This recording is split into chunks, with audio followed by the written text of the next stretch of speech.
Est-ce qu'on peut lever nos mains, Seigneur? Dieu vivant, on te bénit pour l'honneur qui nous est fait. On a un honneur à pouvoir annoncer la parole de Dieu, à pouvoir la recevoir. C'est un honneur que le roi des rois, le Seigneur des seigneurs nous accorde ce soir. On ne veut pas le prendre à la légère. Et on veut retrouver dans les milieux évangéliques ce saint respect, on en parlait cet après-midi, cette sainte crainte parfois qui a quitté les milieux évangéliques. Hein? Jésus, c'est notre Seigneur, ce n'est pas notre pote. Et on veut le respecter sa présence. Au nom de Jésus, nous te bénissons, cher Père. Amen. Alléluia. C'est pas pour dire, mais j'ai regardé cette publicité. Moi, j'ai les pieds tout chauds ce soir. Voilà. Donc, je suis prête à marcher dans l'Esprit de Dieu et de vraiment trouver quelque chose qui va me ranimer encore une fois. Parce qu'on peut toucher la grâce de Dieu, on peut venir au Seigneur, on peut être tout feu, tout flamme, mais la vie est longue, surtout vers la fin.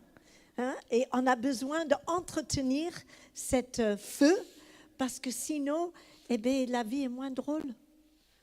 Et le diable va tout faire pour nous décourager, mais l'Esprit de Dieu est là pour tout faire, pour que ça reste une aventure extraordinaire. Alléluia. Le psaume 104, je crois, 10, verset 10, il dit que Dieu fait de ses messagers des vents et de ses serviteurs des flammes de feu. Okay? Dans Dieu, ne vous inquiétez pas, je suis habitué, moi. Oui, fais comme ça. Dans le Seigneur, c'est vrai, c'est plus que des paroles. Il veut nous enflammer, puis une fois qu'on est enflammé, il faut rester enflammé. On a tous connu des périodes où la flamme, elle avait diminué, hein, on est d'accord. Mais c'est un temps où Dieu va ranimer la flamme, non pas pour nous mener vers le moins, mais pour nous mener vers le plus. Amen, Okay? amen. Et notre destinée, elle ne peut s'accomplir seulement parce que nous le désirons ou avons la bonne volonté, même si ces deux facteurs sont incontournables. Hein. Il va falloir que devienne possible ce qui est impossible aux hommes. Et c'est pour cela que nous devons croire que Dieu nous a oints, amen, et que cette onction elle peut plus ou moins monter à la surface. Et je voudrais vous dire qu'il est important, oui, Dieu nous a oints, selon le modèle de Jésus qui a dit « L'Esprit du Seigneur sur moi, car il m'a oint pour apporter de bonnes nouvelles. » Alléluia. Le mot chrétien, il vient du mot Christ, et Christ, ça signifie... une traduction, une francisation, si on peut dire, du mot Messie, hein, ça signifie loin. Et donc chrétien, ça signifie petit oint, celui qui est appelé à marcher sur les traces de loin des oints, Jésus, pour accomplir les mêmes choses. Annoncer de bonnes nouvelles. Alléluia, ne me distrais pas. Pour annoncer de bonnes nouvelles. Alléluia. J'en ai marre de ces chrétiens qui ont toujours une mauvaise nouvelle à annoncer. Tu es placé pour annoncer une bonne nouvelle aux malheureux, les gens qui sont abattus, pour les relever, leur redonner de l'espoir. Il y a beaucoup justement de pasteurs abattus aujourd'hui. Et pour cela, eh bien, il faut permettre à l'Esprit de Dieu de nous enflammer. De nous ranimer régulièrement. Et puis après, vous avez des surprises. Alors on ne s'en rend pas toujours compte. Mais un jour, je me suis rendu compte, j'ai commencé à faire le rapprochement. Je rentre dans un café. Ok, il y avait la terrasse, là, je m'assois à la terrasse, et il y a un gars, il tombe par terre. Bon, je ne fais pas attention. Une semaine après, je vais dans un autre café, boum. Alors moi, je suis là en la détente, je ne sais pas pour vous. Je n'ai pas fait le rapprochement. Puis on est à Paris une autre fois, on rentre dans le café, on commence à boire le café, on n'est pas à la terrasse, et il y a les pompiers qui arrivent. Et je dis, qu'est-ce qui se passe? Il y a un gars qui vient de tomber dans la terrasse, là. Et là, j'ai fait le rapprochement. C'est au moment où on passait.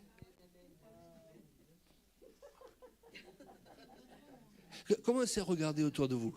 Hein? S'ils tombent, il va falloir les faire tomber. Hein? Non, on peut être... Et ça n'arrive pas tout le temps. Mais il y a des périodes dans ma vie où je suis plus enflammé que d'autres et je ne m'en rends pas compte parce que moi, j'ai tendance à être centré sur ma faiblesse et sur mes défauts. Est-ce que vous comprenez? Mais Dieu, il nous voit d'une manière différente. Et si on passe du temps dans sa présence, à un moment donné, eh bien, son feu, il va être sur nous. D'ailleurs, le jour de la Pentecôte, eh bien, ce qui caractérisait, ce qui était visité par le Saint-Esprit, c'est qu'il y avait une flamme de feu. Alors, la traduction, elle est assez gentille, il y avait une flamme de feu au-dessus d'eux, mais le texte original, il apporte une précision qui nous fait comprendre qu'ils étaient envahis par le feu. Je me rappelle à Madagascar, une fois, on a vu ce feu descendre sur des amis, sur nous-mêmes, et puis il y avait un pasteur il partait en courant, il était en feu, et il faisait le tour du quartier, il revenait, il y avait une fontaine, il se mettait de l'eau dessus, et il repartait faire le tour du quartier parce qu'il était en feu. Alors, vous allez me dire, c'est pour le plaisir de voir quelqu'un en feu. Non, c'est parce que ce feu, il est supposé consumer certaines choses. Alléluia.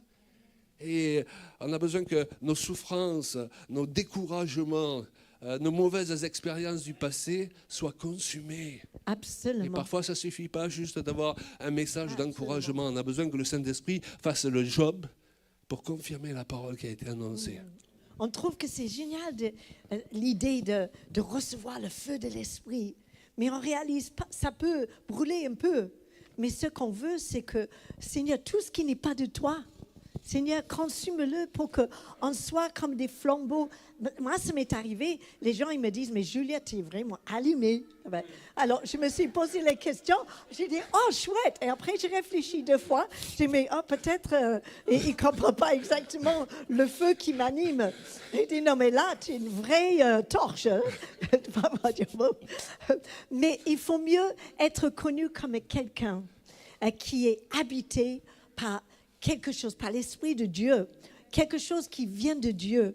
Parfois, c'est la joie, parfois, c'est simplement le discernement.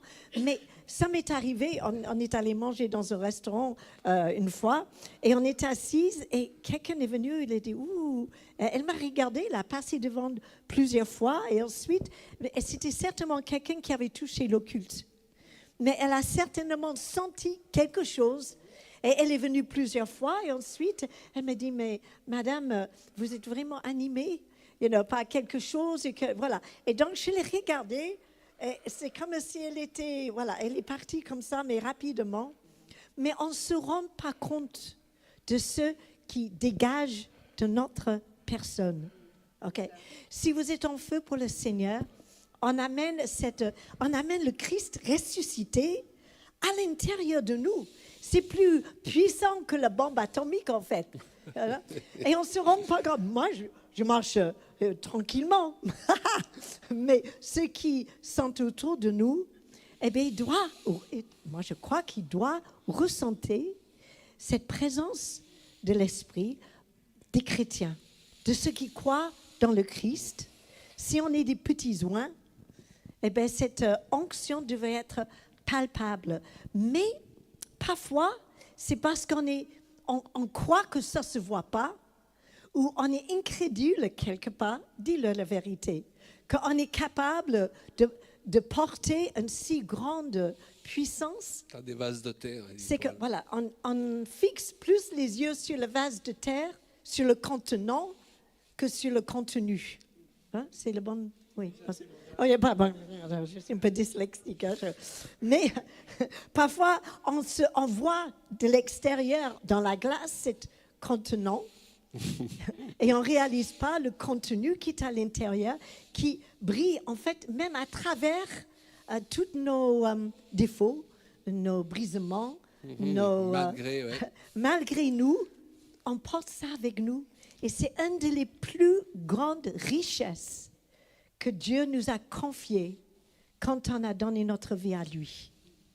Le jour de Pentecôte, je ne pense pas que les disciples ils attendaient ce qui est arrivé. Okay. Je ne pense pas non plus que les paroles écrites dans l'Évangile le rendent suffisamment honneur. C'est que, comment je vais décrire ça? Ils n'ont peut-être pas les mots, mais c'était tellement puissant. C'est le feu qui les envahissait. Là. Imaginez la situation. Imagine la lumière, s'il vous plaît, dans cette pièce. Parce que si chacun avait sa lumière, la lumière se multiplie. Comme les feux qui sortent les feux de forêt qui sortent de plus en plus loin. Donc imagine pas simplement la lumière, mais la chaleur qui se trouve dans cette pièce. ils devaient avoir le sentiment, waouh, on va y aller au ciel tout de suite. Et quand ils sont tous repartis chez eux, eh bien, chacun est parti avec une partie de l'onction, à jamais incrustée à l'intérieur de leur identité de petit Christ. Est-ce qu'on ne peut pas... le Covid, ça s'attrape, il paraît. La rhume aussi. Mais la joie aussi. L'envie de servir Dieu aussi. Et l'onction, ça se communique aussi. L'apôtre Paul dit, je voudrais être avec vous pour vous communiquer quelques dons spirituels. Donc, il peut y avoir des communications pendant ce week-end.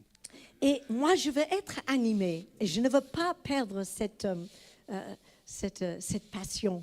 Le frère, qui a joué tout à l'heure, comme il s'appelle, hein, Benoît. Quand tu joues, j'ai regardé ton visage, mais c'était pas possible. Tu étais... Mais j'espère qu'en 40, 60 ans, tu gardes ce même visage. Parce que si chacun osait être aussi vrai, parce que la société veut tout, il veut qu'on mette ses masques. Il ne veut pas que le monde voit la gloire qui se trouve à l'intérieur de nous. Et quand on regarde des gens qui chantent, ils peuvent avoir des voix extraordinaires, c'est des stars. Et ils sont habillés, ils sont comme ça, et les gens, ils deviennent idoles. Mais il y avait des chanteurs qui savaient chanter, et quand ils chantaient à l'époque, un peu, on remonte il y a peut-être 30 ans, mais ils étaient là, ils faisaient des grimaces, ils transpiraient, mais ils étaient totalement habités par ceux qui chantaient. Et que juste les paroles, il y avait les paroles, mais il avait la mise en scène totale lue dans leurs yeux et dans leur visage. Et quand je parle de mon Seigneur, moi je suis un peu clown. Ah bien, c'est pas grave, je l'assume. Et j'espère que je ne le perds pas. C'est une onction. Non, c'est une onction. Onction clown. Hein, voilà. Il y a pire dans la vie, non? Hein? C'est pas que ça. Mais quand... Merci. Mais quand les gens vous voient, est-ce qu'ils aperçoivent ce qui vous motive? Est-ce qu'ils arrivent à sentir le chaleur de feu qui est à l'intérieur de vous? Ou est-ce que simplement ils voient une conviction raisonnable par rapport à la foi que vous déclarez, que vous croyez? La Bible, il devient des pages, il peut devenir brûlant quand on lit la parole de Dieu. Il y a des fois où moi j'aime beaucoup creuser la Bible. Je ne lis pas très vite. C'est pourquoi les petites brochures de mon mari sont très pratiques pour moi, parce que je peux les mettre dans mon sac à main et c'est à peu près la bonne taille. Mais quand je lis quelque chose dans la parole de Dieu, à un moment donné, j'aime bien le lire quand je suis toute seule. On vit une vie commune, beaucoup. On est ensemble tout le temps, mon mari et moi. C'est notre équilibre. Mais quand je lis la parole de Dieu, parfois c'est juste moi et le Seigneur.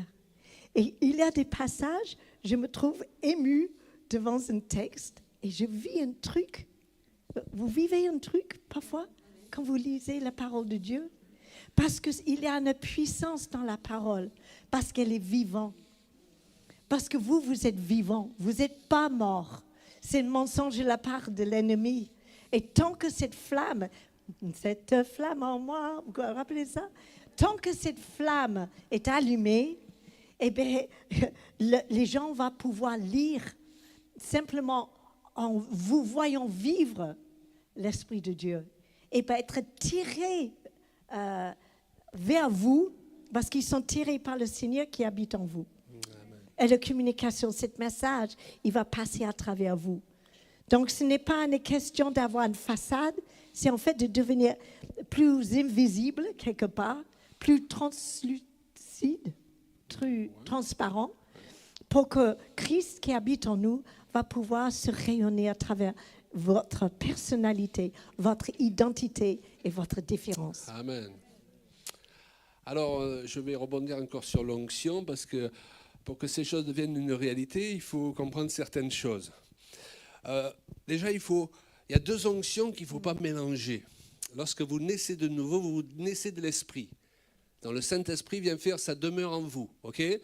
Ce qui fait dire à Jean, son onction en vous vous enseigne toutes choses.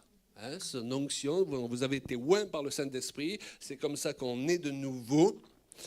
Mais si cette onction vous a été donnée, qui représente votre nouvelle identité en partie, c'est justement pour engendrer le caractère de Christ en vous. C'est clair ? Maintenant, il y a d'autres onctions. Il y a l'onction que Dieu va nous donner pour nous rendre capables d'accomplir l'appel, les choses auxquelles nous sommes appelés. Un musicien, il faut qu'il ait un don particulier pour faire de la musique, s'il est appelé à ça. OK ? Mais on peut développer l'onction du ministère, de notre appel, d'une manière disproportionnée à l'onction qui nous a été donnée de par la nouvelle naissance pour engendrer le caractère de Christ en nous. Est-ce que vous me suivez ? Ce qui fait en sorte que, au jour du jugement, certaines personnes viendront trouver Jésus et lui diront, et ce sont des personnes qui ont été ointes pour le ministère, n'avons-nous pas fait des miracles en ton nom, n'avons-nous pas chassé des démons, n'avons-nous pas prophétisé en ton nom? Et Jésus leur dit, on ne se connaît pas. Vous utilisez l'onction que je vous ai donnée, mais vous n'avez pas laissé grandir mon identité en vous. Vous voyez le décalage? On ne se connaît pas. Et c'est ce qui se passe aujourd'hui souvent. Beaucoup de personnes dans le ministère ont développé les signes extérieurs, je dirais même les dons de l'esprit, au détriment du fruit de l'esprit. Et dans la pensée de Dieu, il n'a jamais été question que les deux soient séparés. Parce que de toute façon, si tu prophétises, tu dois vouloir prophétiser. Pourquoi? Mais pour manifester l'amour de Dieu, qui consiste à consoler, exhorter, relever les gens. Tu pries pour quelqu'un qui est malade. Tu ne pries pas pour quelqu'un pour faire le show et pour montrer que tu as eu une guérison. D'ailleurs, souvent, Jésus prenait les gens à part. Il ne cherchait pas le succès. Hein? Vous avez bien remarqué? Voilà. Tu le fais parce que tu es supposé être ému de compassion. Jésus était ému de compassion. La compassion, c'est la vertu qui nous permet de souffrir à la vue des souffrances des autres. Sinon, il faut changer de ministère. Si on n'aime pas les gens, il ne faut pas être pasteur. Il ne faut pas être dans le ministère. Si on est là juste pour la gloriole. OK ? Donc, merci Seigneur pour la puissance de l'Esprit, et je vais revenir là-dessus. Aujourd'hui, plus que jamais, nous avons besoin de voir la puissance de l'Esprit qui revient dans l'Église de Jésus-Christ. J'ai l'habitude de le dire, moi j'ai l'impression que la gloire de Dieu est allée faire un tour ailleurs ces dernières années. Il y a plus de guérisons chez les catholiques que dans nos milieux évangéliques et charismatiques. Pourquoi? Parce qu'on a joué les... Moi, nous, on est de la parole de Dieu. Eh bien, tu seras jugé plus sévèrement. Et plus tu connais la parole de Dieu, plus tu seras jugé sévèrement. Donc Dieu nous appelle à rentrer dans une nouvelle dimension. Et justement, oui. Vous en voulez? Et donc, après avoir pas mal été éprouvé, le titre qu'on a donné aux tournées qu'on fait actuellement avec Julia, dans nos déplacements, c'est une nouvelle saison pour une nouvelle dimension. Et je voudrais vous dire qu'en ce moment, il y a une nouvelle saison pour chacun d'entre vous. Et je veux la proclamer sur vos vies. Hein? Ne passez pas à côté de la nouvelle saison. Et pas pour aller vers le moins, pour aller vers le plus. Pour que vous puissiez vivre ce que vous n'avez pas encore pu vivre. Vous avez vu tous les gens qui sont partis, même des pasteurs, pendant le Covid, tous les gens qui sont allés avec le Seigneur, gloire à Dieu, mais qui ne sont plus au milieu de nous. Alors vous, si vous êtes toujours là, si tu es toujours là, 70 ans passés, hein?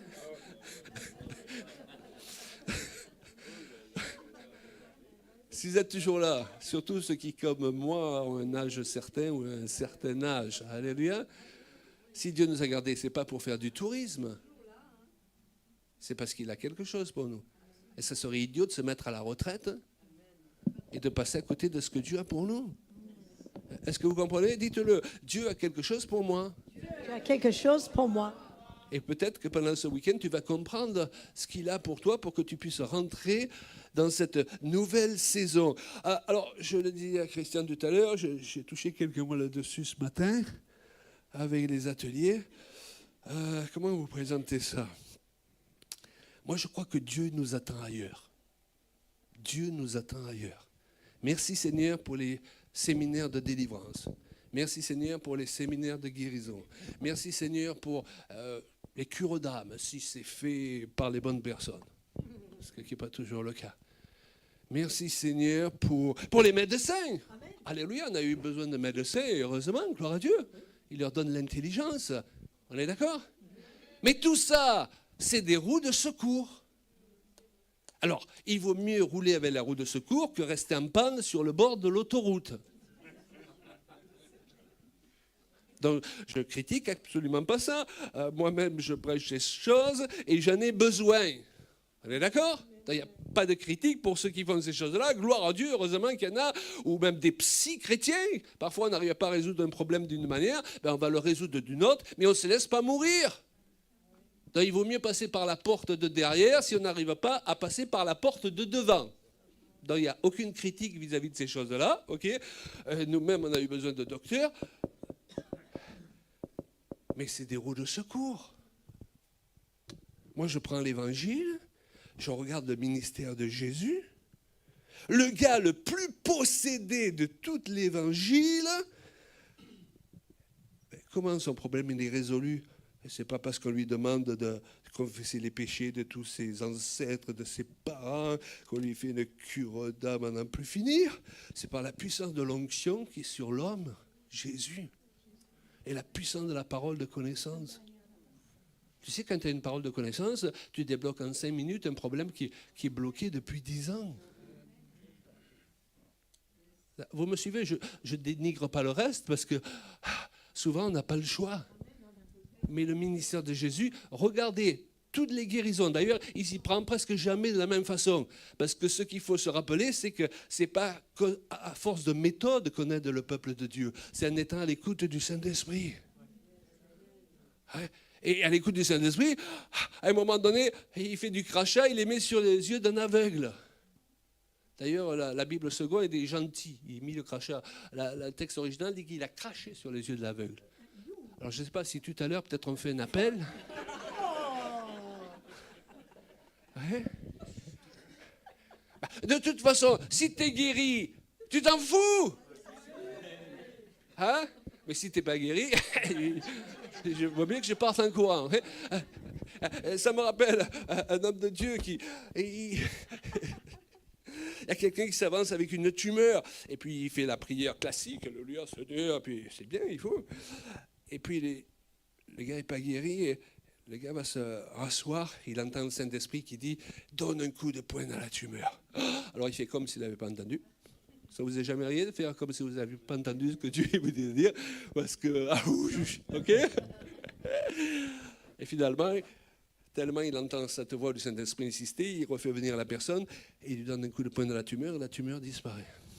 À partir de là, vous avez des gens qui ont lu cet exemple, et qui donnent des coups de poing à tout le monde.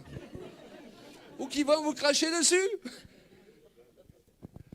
Parce que ce que fait le Saint-Esprit, à un moment, il ne va pas obligatoirement le refaire 5 minutes après.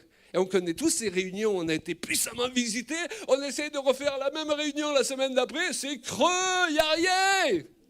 Parce que le Saint-Esprit travaille sur mesure, n'est-ce pas, Mme Payan? Oui, mais celui qui a donné des coups de poing, il en a reçu après aussi. Hein.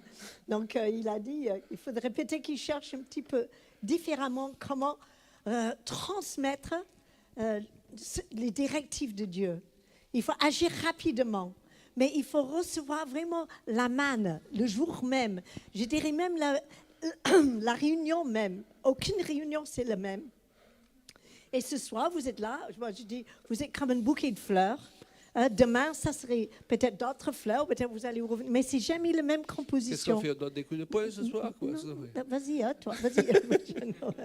Mais je crois que c'est important qu'on soit à l'écoute de ce que l'Esprit est en train de dire et en train de faire.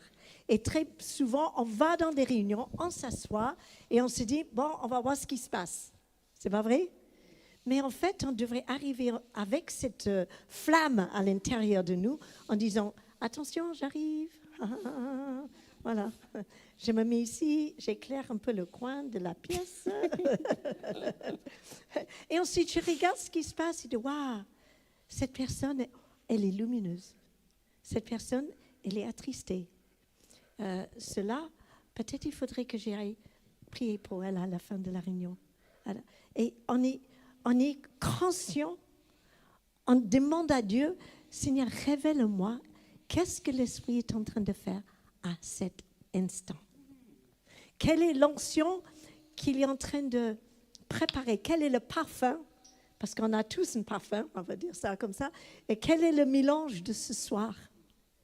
Et comment je peux entrer dans la mouvance de l'Esprit pour être en harmonie avec ce que toi tu es en train de faire?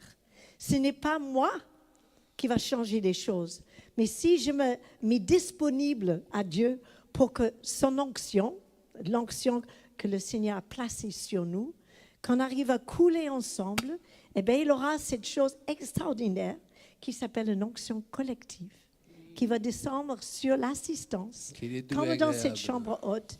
Et là, tout le monde sera béni.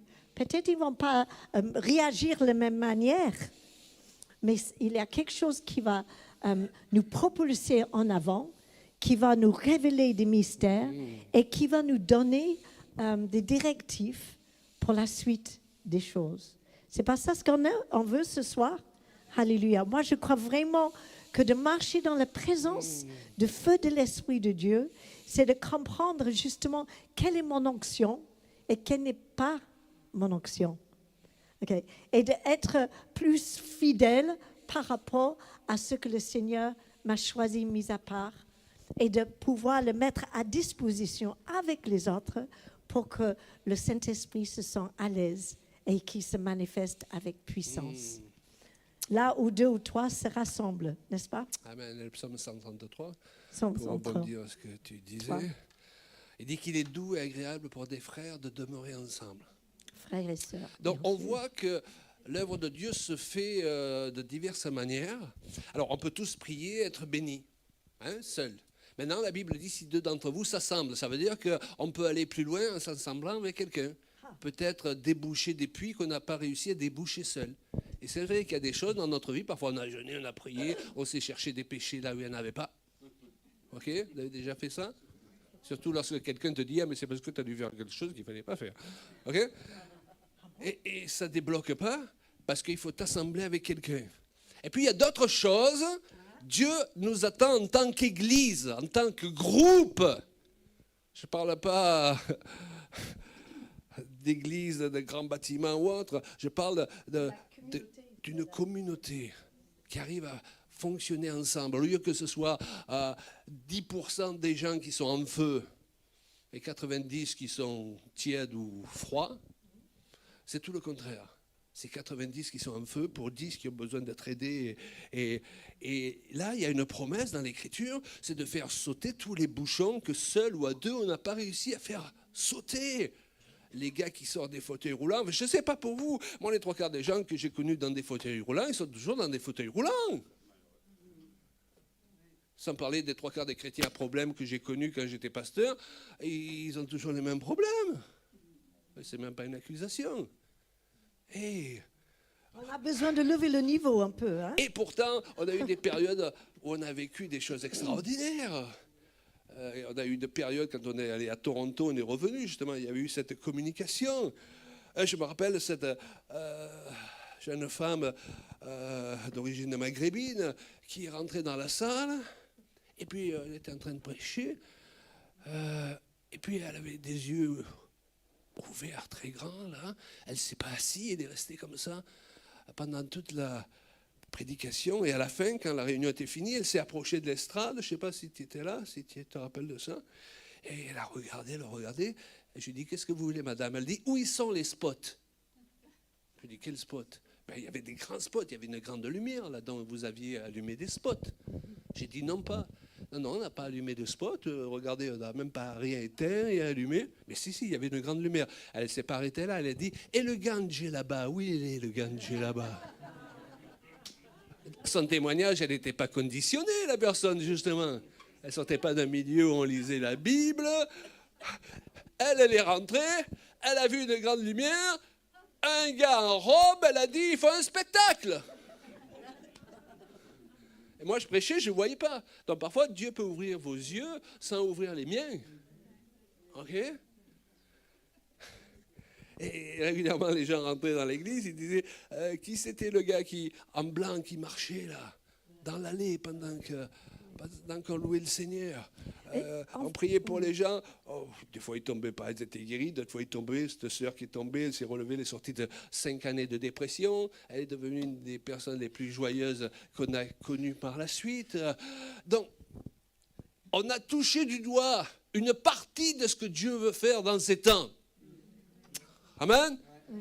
Parce que, gloire à Dieu, on les a vus rouler, on les a vus éclater de rire, on les a vus pleurer. Merci Seigneur. Mais ça ne suffit pas.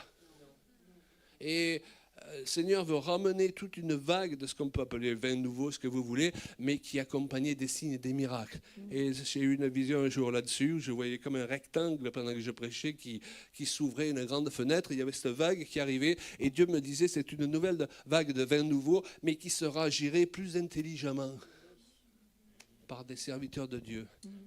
Parce que beaucoup d'églises, après qui ont connu ces choses-là, elles ont piqué du nez. Donc quand tu ne sais pas reconnaître la visitation de Dieu, après, tu as une autre visitation qui suit. OK? Mais Dieu, il a quelque chose pour nous. Hey! De toute façon, je ne sais pas si je disais ça ce matin, vous êtes allés trop loin maintenant. Vous ne pouvez pas repartir en arrière. D'ailleurs, où vous iriez? Où irions-nous? Hein? Vous allez quoi? Aller danser le samedi soir dans les boîtes de nuit? Ça ne nous intéresse plus. OK? Vous êtes allés trop loin. Vous n'avez qu'un seul choix maintenant, c'est vous propulser en avant. C'est le seul choix, il n'y en a pas d'autre. On est condamné à réussir. Amen. On est condamné à un réveil. Enfin, ceux qui le veulent bien. En fait, condamné à un réveil. Amen, amen. Mais en fait, la question est ceci.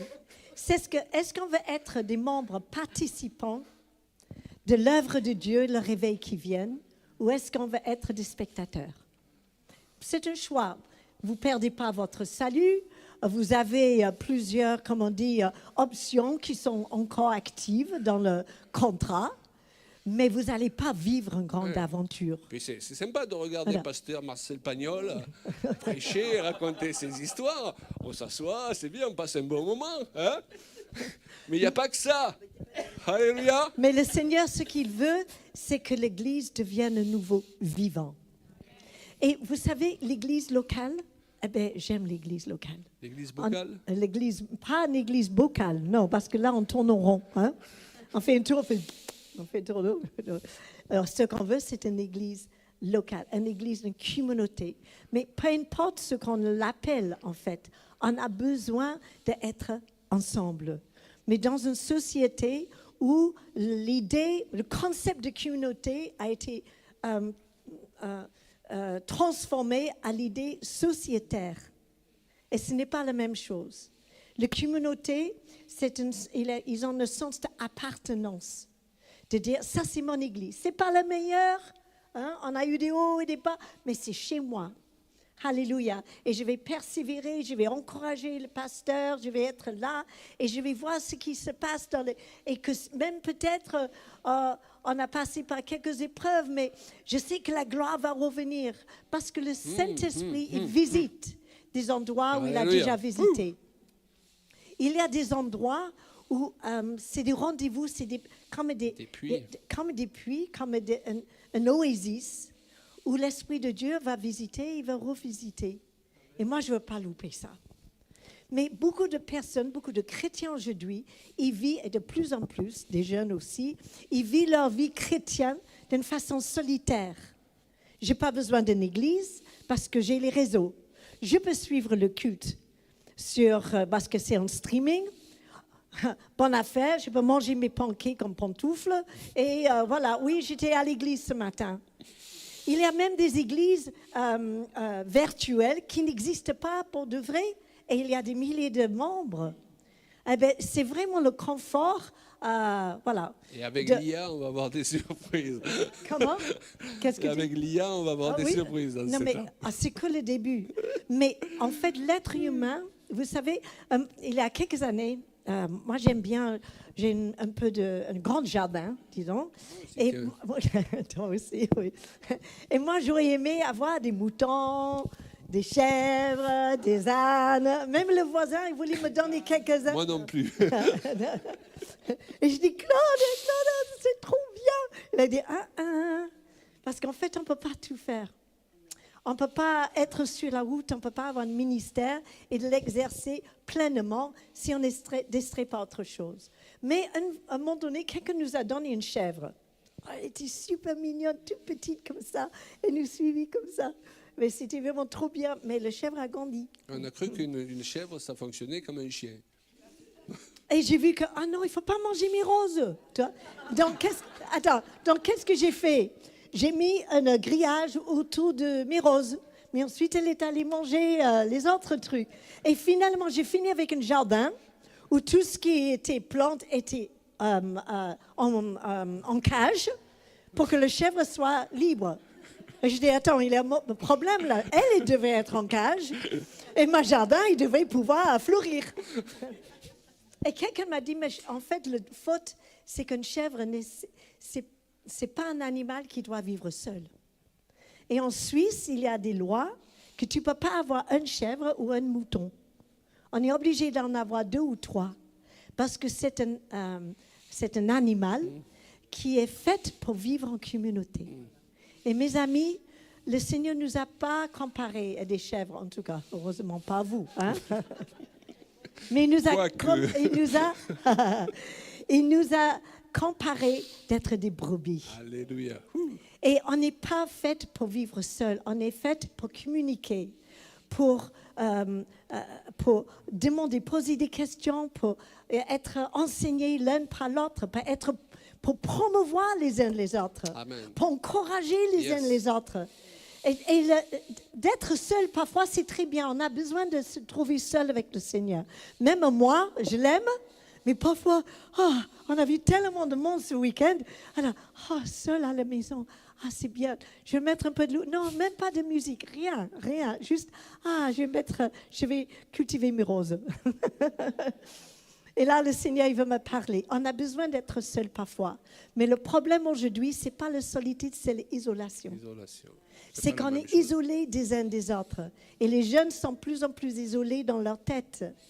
Et c'est terrible, on est d'accord. Mais où ils vont pouvoir trouver l'amour et la communauté si ce n'est pas dans l'Église? Et ces lieux ont besoin d'être encouragés. Venez à l'Église, soutenez. Vous avez des pasteurs extraordinaires pour ceux qui sont de cette Église ici. On n'exagère pas non plus. Non, mais c'est des amis, j'étais obligée de dire un truc comme ça. Non, c'est que je connais des personnes qui sont dans des églises où les pasteurs, ce sont des tyrans. Hein?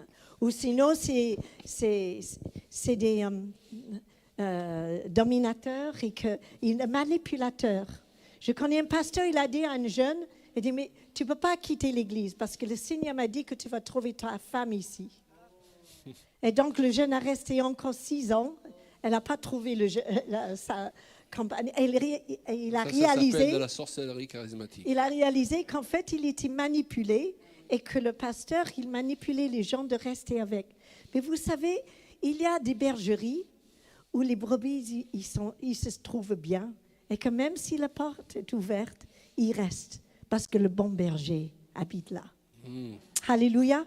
Donc moi, je vous encourage vraiment, si on veut la gloire de Dieu, et si on veut le vivre, on peut avoir des victoires seules, mais le Seigneur nous appelle dans ce temps de se connecter, de vivre les uns avec les autres, peut-être pas un sur les autres, non, mais d'avoir cette attache de communauté où on peut se dire, on est quand même bien ici. Où l'onction, où le Saint-Esprit se trouve bien. Et que vous avez ce partage humain qui va nous permettre d'être solides et forts à travers des épreuves qui risquent de nous arriver très rapidement. Et que où les gens paumés, perdus, sans attache, avec leur identité complètement cassée, qui vont venir au Seigneur, eh bien, ils vont trouver ici une famille. Ils vont prendre feu ici. Ils vont pouvoir trouver un papa, une maman, un tonton, une tata, des amis, des vrais amis, pas des amis en comparaison ou des Facebook. amis de séduction, mais des amis, tout simplement, des amitiés, des relations saines, et qui peut trouver même des jeunes à pouvoir encadrer.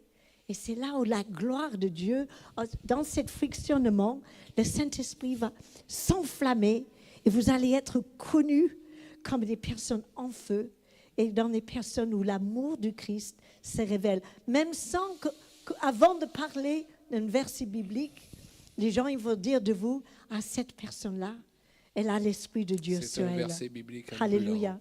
Le psaume 133, d'ailleurs, que je citais tout à l'heure, dit qu'il est doux et agréable pour des frères de demeurer ensemble. Alors, je l'ai lu plusieurs fois, mais au bout d'un moment, j'ai compris que ce n'est pas le fait de demeurer ensemble.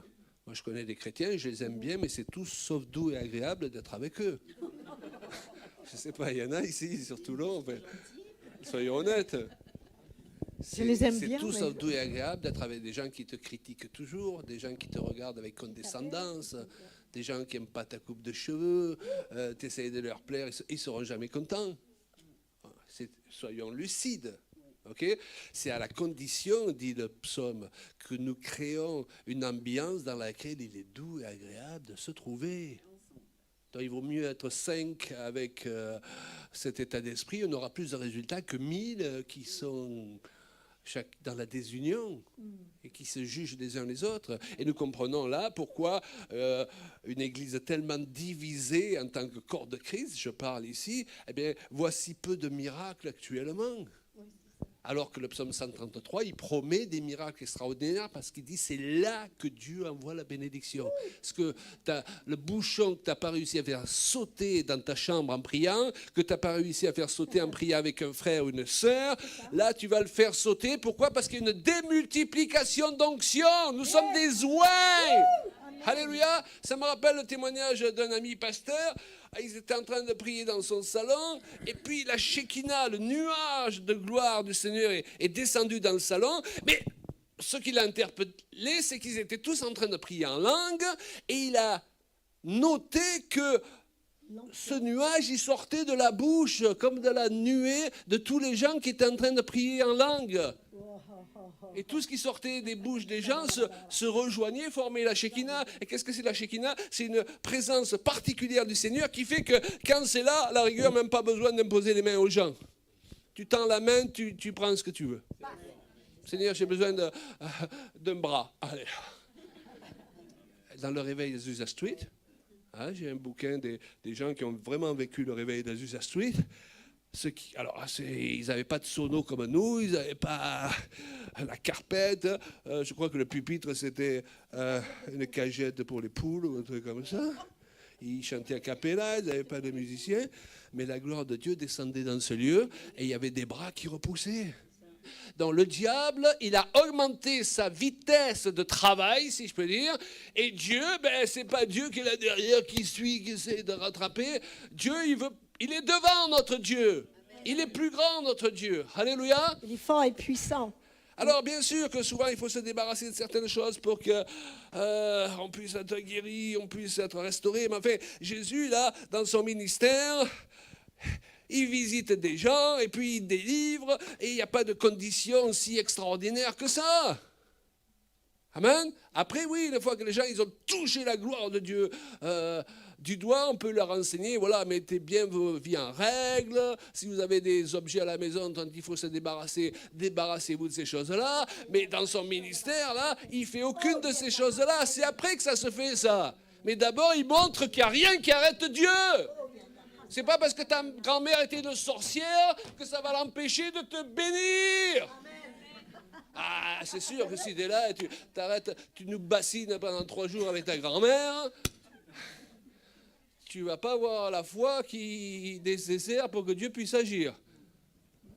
Dieu va être là et dire, mais tu ne vois pas que je veux te bénir. Mais non, ma grand-mère, tu ne sais pas ce qu'elle a fait. Mais...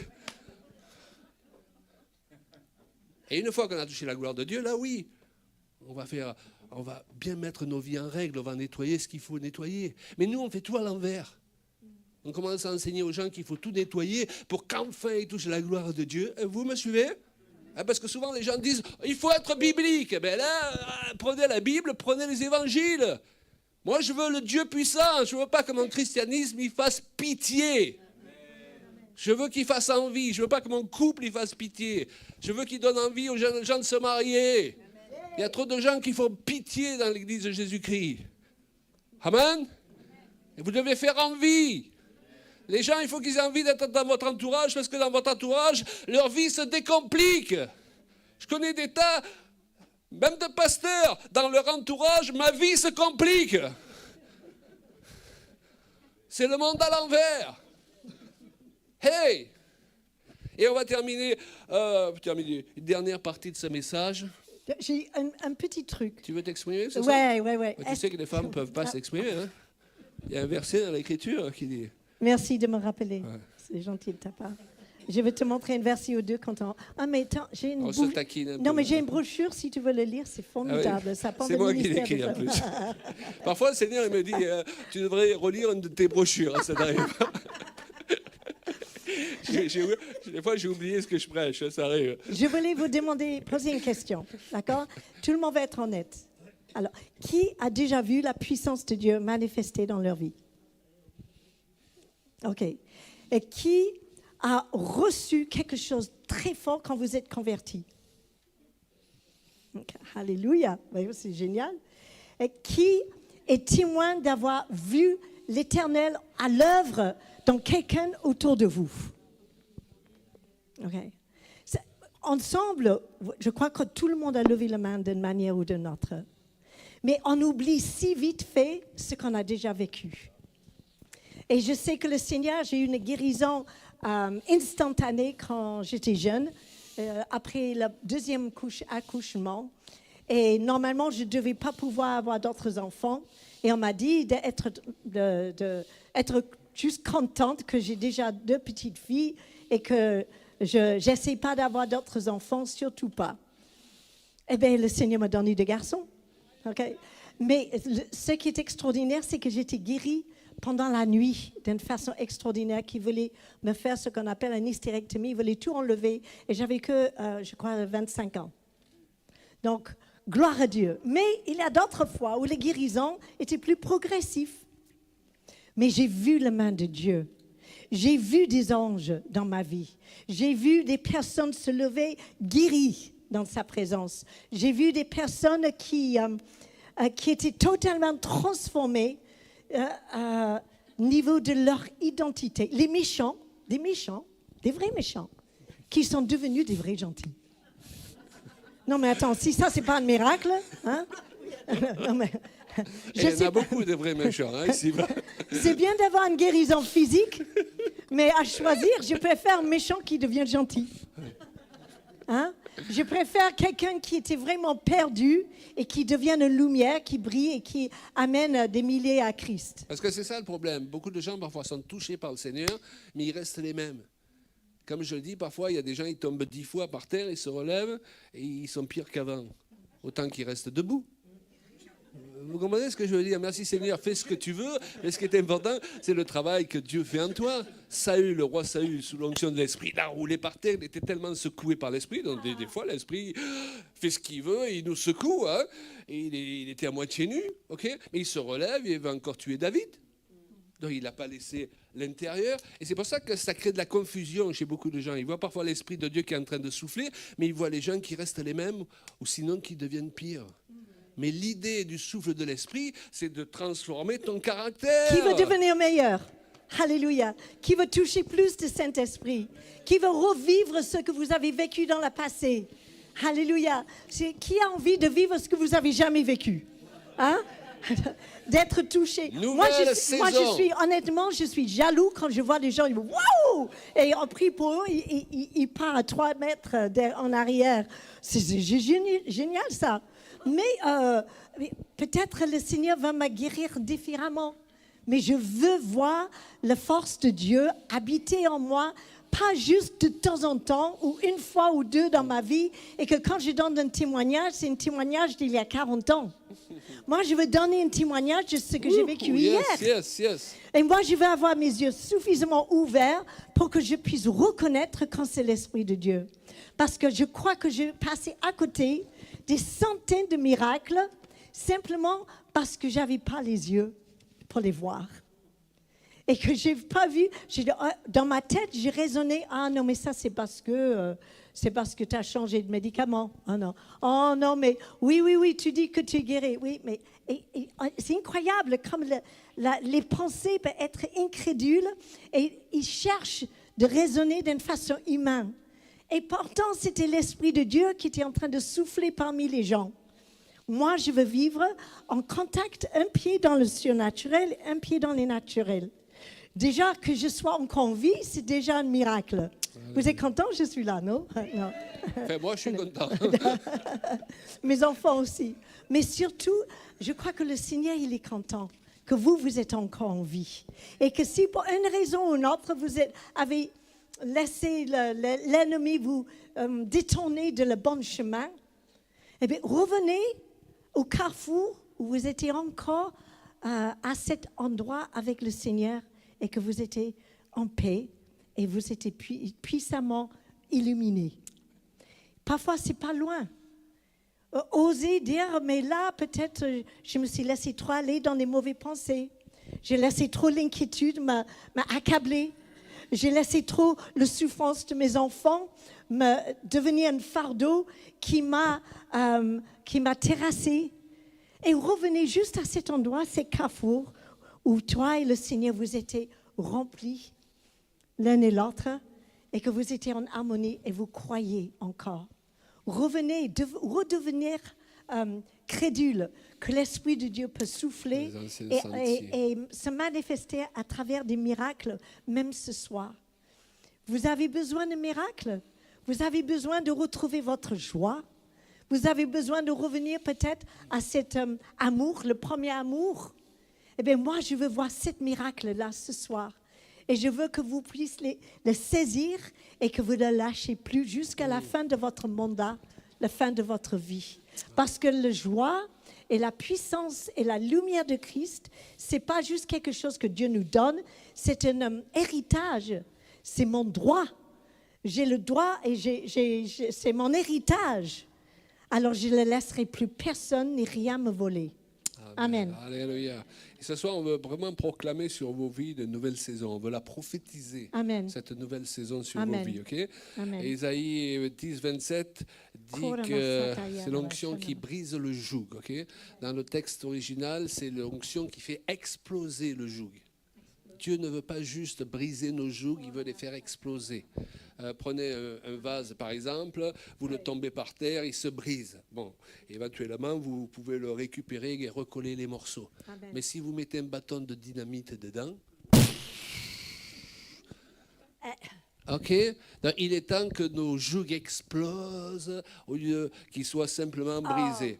Et pour terminer, je vais vous parler de cette nouvelle saison qui est devant nous. Nous, on le sent pour nous. On sent que l'année passée, le diable a vraiment voulu nous arrêter. On était en pleine montée, on avait reçu cette parole, nouvelle saison, nouvelle dimension. Et on revenait d'une tournée en Belgique, 3 semaines, on a vu des choses vraiment merveilleuses. Et voilà, j'ai été fauché dans ma santé. Et le diable ne se dérange jamais pour rien. Est-ce que vous comprenez ? Quand le diable vous attaque, c'est un signe prophétique de ce que vous le gênez. Et s'il n'arrive pas à vous arrêter, ça va faire des ravages dans ses rangs. Ok ? Donc, au lieu de toujours voir le négatif, voyez les choses d'une manière prophétique. Ok ? Il y a des gens pour qui il ne se dérange pas. Voilà. Est-ce que vous comprenez ? Le diable ne se dérange jamais pour rien. Quand il t'a attaqué, Amen. c'est parce qu'il a beaucoup à perdre dans les temps dans lesquels nous sommes entrés, parce qu'il va y avoir un soudain de Dieu. Amen, amen. Vous devez comprendre une chose. Lorsqu'ils étaient le jour de la Pentecôte, eh bien, la veille, ils étaient comme d'habitude. Il s'est mis à souffler un vent impétueux, et d'un coup, la petite église, c'est combien ? 3000 âmes ? Non, au départ, c'était 120, et il passe à 3000, à l'espace d'une journée. Et Dieu dit, débrouillez-vous maintenant. Alors attention, parce que souvent, on dit, Seigneur, envoie ta gloire, envoie le feu. Mais après, Dieu va dire, débrouillez-vous avec ça.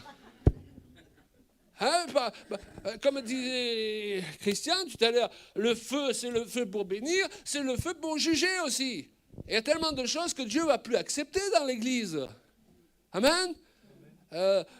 Les périodes des actes des apôtres, il se faisait des prodiges et des miracles par les mains des apôtres, mais c'est aussi la période où Ananias et Saphira, ils ont raté leur offrande. Plus tard, quand j'ai été pasteur pendant plus de 20 ans, j'ai vu des gens faire pire qu'Ananias et Saphira, ils sont toujours vivants. Il nous manquait de l'onction quand même. Ah, je me rappelle ce gars, je le faisais témoigner de sa conversion. Ah. Et il éclatait de rire dans les réunions. Je dis, oh, il est touché par le Saint-Esprit. J'ai appris qu'il fumait un pétard avant chaque réunion. J'étais naïf, oh là là. Pendant un culte, il est rentré chez moi, il a fracturé la porte, il nous avait volé notre télé et notre magnétoscope. Il est toujours vivant, le gars. C'est pas normal. Ah, mais il y a un truc qui va pas, là. Puis faites attention, Seigneur, envoie ta gloire, envoie le feu. Ouais, alors, comment ça s'est passé dimanche? Le feu est descendu, résultat 10 morts. Oh là. Dieu nous donne sa grâce dans ces temps. Préparez-vous pour la gloire. Parce que quand elle arrive, c'est pas, bon, dans 15 jours, je vais venir par plusieurs vagues de gloire. Je vais d'abord envoyer une petite vague pour que vous puissiez la supporter. Une deuxième petite vague 6 mois après. Non, du jour au lendemain, l'Église passe de 120 à 3000 âmes. Tsunami. Débrouillez-vous. Ah, mais j'ai pas eu le temps de faire l'école biblique. Pas besoin d'école biblique. T'as le Saint-Esprit, débrouille-toi. Ouh. Soudain de Dieu. Soudainement. Soyez prêts pour le soudain de Dieu. Dites-le à votre voisin. Sois prêt pour le soudain de Dieu. Parce que si tu n'es pas prêt, ça va te surprendre et ça va faire mal. Alléluia. Moi, je vais surfer sur la vague. Hein. Je ne sais pas. Qui veut surfer sur la vague? Oh. Alors moi, j'ai un peu de mal chaque année. J'ai un peu de mal chaque année, on termine par là, avec la fin de l'été. Oui. J'ai toujours l'impression de ne pas avoir suffisamment profité je ne sais pas comment on voyage beaucoup, d'avoir profité de la mer, d'avoir profité des paysages de la côte. Mais il y a eu une certaine année, le changement de saison a été plus radical que d'habitude. Je ne sais pas si c'était l'année passée ou quoi, ou dans ma tête, ça s'est passé comme ça. On est vite passé du chaud au froid. Et alors que je pensais à cela, et j'avais envie un peu de râler, hein, ça vous arrive de râler ? Sinon, vous allez prier pour moi. C'est moi qui m'avance à l'appel tout à l'heure. Et le Saint-Esprit, je crois, il m'a adressé cette parole. Il m'a dit que ce qui se passait dans le naturel était le reflet de ce qui se passe dans le spirituel et dans la vie d'un grand nombre d'enfants de Dieu. Il y a un changement de saison radical qui est en train d'arriver là. OK ? De la même manière que j'ai été fauché d'une manière radicale l'année passée. Le diable, il fait des choses radicales. Il n'y a aucune raison que Dieu ne fasse pas des choses radicales. Hein, l'année passée, j'allais prêcher dans une église à 20 km d'ici. 10 minutes avant de prêcher, j'ai le plafond qui se met à tourner, quoi. Et je pense que ça va s'arrêter et ça dure jusqu'au lendemain. Et ça dure plusieurs jours. OK, ma femme a dû prêcher toute seule. T'es assuré, chérie? OK. Le diable, il vient de manière radicale. Un jour, tu apprends, ah, vous avez un cancer, madame, un tel. C'est radical. Et vous croyez que Dieu, il doit être de reste, là? Lui, il arrive derrière, oh, je vais essayer de... Notre Dieu, il est puissant. Il est radical. Et il veut montrer qui il est aujourd'hui. Il en a assez qu'on le prenne pour le petit Jésus en sucre de Noël. OK? Il veut montrer qu'il est un Dieu puissant. Et il veut nous utiliser pour faire une démonstration de sa puissance. Alléluia.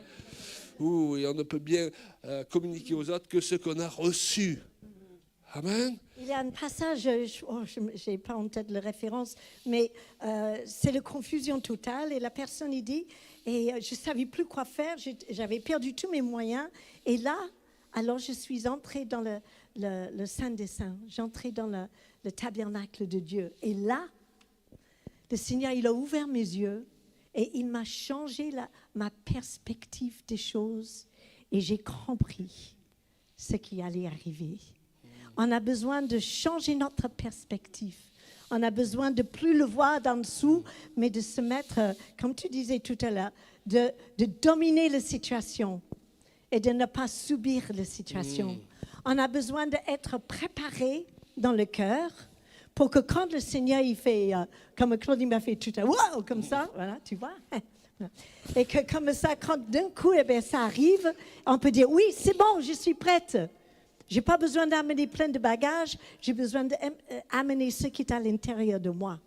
Parce qu'il a dit, il m'a déjà formé, il m'a déjà donné, il vous avait donné tout ce qu'il faut pour le jour de son arrivée. Vous ne serez pas de court parce que l'Esprit du Seigneur éternel est sur vous pour un jour comme celui-ci. Donc, il ne faut pas que vous vous sous-estimez et de sous-estimer le Saint-Esprit qui est à l'intérieur. Parce que lui, il est capable. Des valises et on termine avec ça. Tu crois? Oui. Hein? Je pense qu'ils peuvent le supporter. Très vite alors. Eh bien, on partait en Alsace pour une tournée de 2 semaines. Et ma fille, Elisa, nous avait acheté des belles valises toutes neuves, toutes rouges. J'étais fière d'entrer dans le TGV avec mes valises. Les gens, oh, regarde ces gens-là avec ces belles valises et tout. Et on arrive, on doit changer ou faire quelque chose à Lyon. Et on arrive à Lyon. Plus de valises. Plus de valises. Il était un gros valise comme ça et un deuxième, un moyen. Et quand ça vous arrive, c'est un choc. Et là, c'est un peu comme, oh, voilà, secours, qui va m'aider? Monsieur, on a volé nos valises. Il a dit, ah ouais, ça arrive. Voilà. Quoi? Il n'y a personne pour te protéger aujourd'hui. On est allé à la police, abandonnés. Vous voulez porter plainte, mais ça ne servira à rien. Voilà. Qui est là pour me protéger? On vient de me voler mes valises. Et alors, donc on est à Lyon, et le train, il doit repartir, il s'arrête que 5 minutes. Donc tu fais quoi? Eh bien, je ne sais pas, mes valises sont quelque part là, donc on sort du train. Le train, il part, donc tu es là, bredouille, comme on dit. On est allé boire un café pour faire retomber la vapeur. Oui. Là, on s'est rendu compte que tu te faisais plus de soucis pour la valise avec tes habits. Ouais. Et moi, je me faisais plus de soucis pour ma valise avec mes livres. Ah oui. C'est vrai. Moi, j'étais là, les livres quand même, elle était là. Et les habits, mais non, les habits, c'est pas grave. Et mes fringues, alors, comment je vais faire? Donc, en fait, je téléphone à ma fille, Elisa, je dis, Lily, les jolies valises que tu nous as achetées pour Noël, on nous a volé ça dans le train. Alors, mais j'étais un peu comme ça. Et Elisa, ma fille, elle me fait, mais alors, c'est pas grave, maman, le Seigneur sait où il se trouve. Elle était là. Alors, tu dis, c'est ma vie. Alors, j'ai oublié ce que je prêchais. Elle a dit, mais maman, mais on va prier. Mais oui. Donc, elle dit, Alléluia, Seigneur, fais revenir. Et on a accroché. Et donc, on était un petit peu désorientés. Qu'est-ce qu'on fait? On rentre chez nous? Parce qu'on n'avait pas grand-chose. Hein? Et le Seigneur, il nous a parlé. Il a dit, mais en fait, il m'a parlé. Il m'a dit, mais Julia, tu as tout ce qu'il faut pour faire se tourner à l'intérieur de toi. Tout le reste, c'est de superflu. Vous n'avez pas besoin de tous ces supports. Si vous les avez, c'est bien. Si vous les avez pas... Avance, continue. Juste, vas-y. Oui, mais c'est pas grave. OK. C'est que des valises. Alléluia. C'est que des habits. Obéis, avance. Obéis, avance. Oublie ce qui est derrière. Juste avance. Mais je ne les oublie pas, mais j'avance quand même. Et vous voulez savoir? Eh oui, bien sûr, il veut savoir. On prend notre ticket de train. On est en train d'attendre le train. Et là, on reçoit un coup de fil d'un autre policier. Oui. Et à la différence du premier qui se moquait, un gentil que Dieu lui a mis sur notre chemin. Et dit, voilà, monsieur, c'est pour vous dire que je suis sur Avignon, là. Je viens de trouver votre téléphone dans vos valises. On vient de les retrouver dans un parking d'hôtel. Non, oui, mais le numéro de téléphone, oui, dans un CD. Or, j'ai jamais mis mon numéro de téléphone sur un CD. J'ai toujours pas compris où il a trouvé mon numéro de téléphone. Le gars m'a dit, j'ai trouvé votre numéro de téléphone sur un CD ou une cassette. Vous pouvez regarder nos CD et nos cassettes, il n'y a pas de numéro de téléphone. Donc, le gars, il m'appelle. On a retrouvé, il semble que tout est en bon état. Comme par hasard, il y avait un ami qui allait sur Avignon la semaine d'après. Je lui ai téléphoné pour qu'il récupère les valises. Il a dit, heureusement, vous ne les avez pas fermées à clé parce que sinon, il les ouvre avec des couteaux. Voilà. Et quand on est arrivé, voilà. Mais qu'est-ce qu'il avait dans la valise? Ah oui, c'est à toi. C'est vrai que dans mes livres, il y avait la brochure qui s'appelle Le chaud sujet de l'enfer. Je me suis dit, le gars, il est tombé là-dessus et il s'est dit, il ne faut pas rigoler avec avec cela. Vaut mieux que je laisse les valises que je ne touche pas. Et vous savez, vous avez des gens dans certains milieux, les milieux gitans ou quoi, ils ont la crainte de Dieu, même si... Hein, enfin, on ne sait pas exactement ce qui s'est passé. On a récupéré nos valises exactement dans l'état dans lequel ils auraient pu voler quelque chose. Ils auraient pu voler tes habits quand même. Okay.